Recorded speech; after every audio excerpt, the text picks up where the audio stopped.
এই সিঁড়ি দিয়ে চড়ছি আমরা দোদাবেত্তা পিক টাওয়ারে, যেখানে যে টাওয়ার দিয়ে আমরা দেখবো, কিন্তু আজকে সমস্ত ভিউ দেখা যাচ্ছে না, কিছু দূর থেকে দেখা যায়।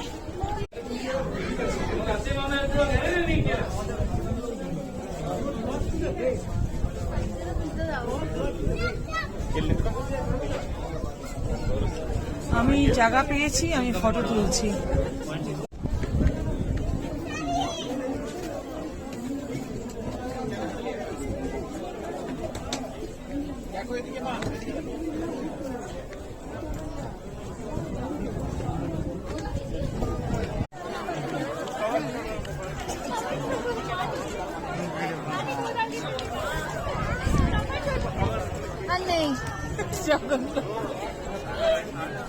কি